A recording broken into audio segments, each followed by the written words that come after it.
So kalau lah dapat saya flashback balik lah, dulu tuan-puan, waktu saya kecil-kecil dulu, saya ni selalu balik beraya di mana tuan-puan? Balik raya dekat Pulau Pinang.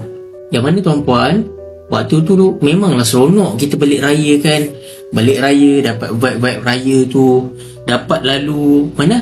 Daripada Pahang ke utara, lalu apa tuan-puan? Lalu highway.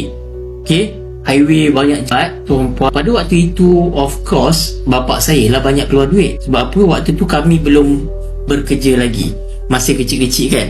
Tapi tuan-puan, vibe tu best lah. Okay, balik kampung dekat Penang, banyak pakai duit tuan-puan. Nak balik ke kampung ni, kita penting jaga cash flow lah. Sebagai contoh, katakanlah macam saya balik raya sekarang ini, balik ke Penang. Kalau saya balik ke Penang, berapa tuan-puan? Saya punya bajet untuk balik beraya tu tak lari RM3,000.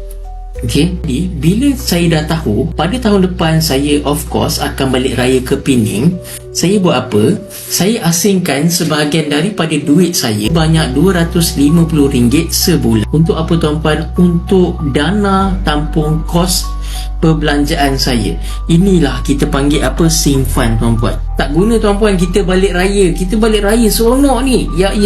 Nak raya kat kampung. But dalam kocek kita kosong, tak ada duit. Orang ajak berjalan, kita tak mampu nak berjalan. Sebab apa? Duit dah habis. That's why tuan-puan, suka saya nasihatkan tuan-puan, dalam kita menyambut perayaan ini, okay, jangan lupa untuk menyimpan. Sebab apa? Sekarang ni dah tahun 2026 dan of course kita ada terlalu banyak pilihan dekat mana kita nak menyimpan tuan-puan. Ada orang dia suka simpan duit, of course tahniah, boleh simpan dekat ASB, tabung haji, yang mana tuan-puan dia bagi apa tuan-puan? Pulangan dividen sekitar 5% hingga ke 6% secara konsisten.